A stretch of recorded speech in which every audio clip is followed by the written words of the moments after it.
Hello my viewers, welcome back to the channel. By the video title, you know what this video is about. Just discussing, of course, some of the game ones that happened, of course, with the NBA playoffs, and also previewing the game two. We've seen two game twos happen yesterday. The Pistons getting the victory over the Knicks. That was a big time win for them. They played some good defense, of course.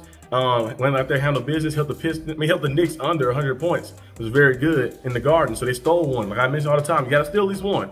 And I thought the first game was always the best game to steal because like it's coming in, both teams trying to do a fill-out process, but they lost the first game, and then in this game right here, they came back and went out there and handled business. Now, Carter Towns has been the talk of the whole little thing, of course, because I think only 10 to 3 shots in the second half and 0 points. No points in the second half. You're an all-star. You're averaging 24 points per game, like with 13 rebounds per game. You're an all-star player. They traded for you, like they traded Julius Randle and DiVincenzo and all that stuff. They traded to get Carter Towns because they knew they wanted to bring in another guy who can take the scoring load off of Jalen Brunson.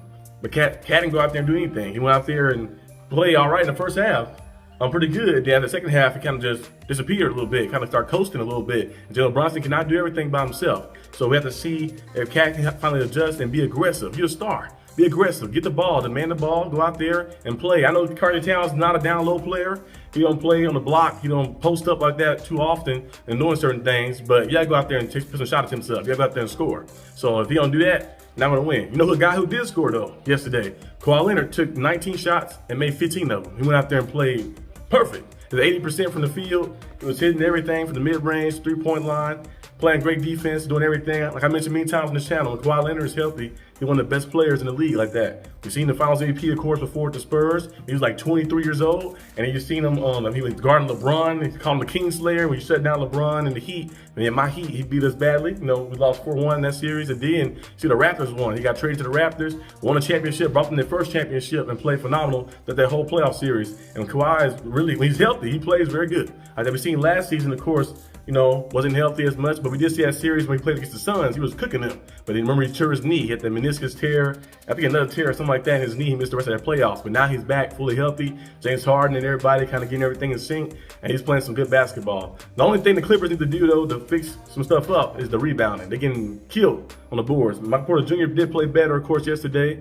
On the rebounding for the Nuggets, you know, he started playing more aggressive. Jokic called him out and stuff and saying that you got to be out there, you got to want it. If you don't want it and you want to play hard, then you shouldn't be playing out there like that. So Michael Porter Jr. had 15 points yesterday and 15 rebounds. He played very aggressive, got boards, 6 offensive rebounds as well, playing good basketball. So I feel like if they can keep that up, that'd be good. But they got to make their free throws, though. Niggas got to make their free throws. If you don't make free throws, hey, you're going to be in the same predicament every single time. But Kawhi Leonard handled business, though. At the end of the game, that like 50 seconds left, hitting that little sidestep move he had to do, the hezzy mid-range jumper, putting them up even more and stuff. And then at the end of the game, they just, you know, shut the Nuggets down a little bit like that, guarded them up and stuff, and time ran out, and they won the game, stole one on the road. Now the Clippers got home court advantage. Come back to LA. You can go and find a way to win these next two. You can definitely take control of the series. We did see one year, though, remember the Clippers was up 3-1 against the Nuggets, and they blew that lead. That was in the bubble. That was one of the craziest playoff collapses that ever happened. Doc Rivers, of course. Doc Rivers loved blowing through on leads, but he's not the coach anymore, luckily, so they should be good. I think the Clippers possibly could win this series. They got to keep playing the way they're playing like that. Going to Kawhi. Kawhi Leonard just played smart basketball. They put a small dude on him. He went out there and just bagged him down, posted him up, and got to his spot. It was easy. They put a big dude on him. Aaron Gordon was on him a few times. He got with a screen and came on, like was guarding Kawhi Leonard. And Kawhi Leonard just sped past him, got to his spot, and still shot over him. So it was kind of hard to just stop him. He was just playing phenomenal basketball, 39 points. So it was like hard to stop that. So we're going to see what happens with that. Timberwolves, I think, play tonight, right? Timberwolves and Lakers. Let me see. I think it's Timberwolves, Lakers, and then you got the Pacers and Bucks, yep. And then the Grizzlies and Thunder, yeah, they all play tonight. So the Bucks and Pacers, I think the Pacers might win this one again. It's like Giannis don't have any help. I don't think Damian Lillard is going to be available again this game. Damian Lillard, you know, still had that hit that blood claw thing. They say he cleared from it now, but I don't know if he's playing or not. I know you mentioned they said, well, Damian Lillard play? They said he should be returning tonight. I gotta wait to see the official thing. It said expected return, but you know, I've seen that many times before. They be like, he supposed to play tonight, and then the game decision comes, like he's not playing. So if Damian Lillard play, they might can pull it off, of course, but they're gonna need Kyle Kuzma to put up more than 0 points. Like you can't go out there and play 25 minutes and score 0 points. Like you're 6'8", you're out there, you gotta be able to score at least 10, at least get him 15 and some rebounds as well like that. So hopefully they can do that. But if Damian Lillard did not play to help back Giannis up, they might lose that one right there. But I think Damian Lillard should be back today. We'll see. The Grizzlies and Thunder, that game right there that happened, the first one that was on, I think, was it Sunday? I think it was Saturday, Sunday, wherever it was.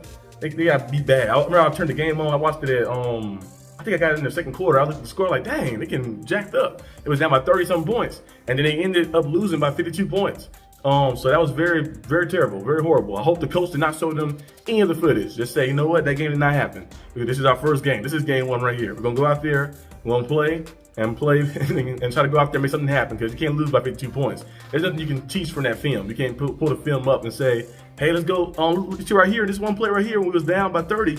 If you pass the ball here, it's not gonna change anything. So just throw that film in the trash and go out there and try to make something else up and make something different. So we'll see if the Grizzlies can bounce back. Got to find a way to win, of course, at least one game. And OKC to kind of get home court advantage. We'll see what happens.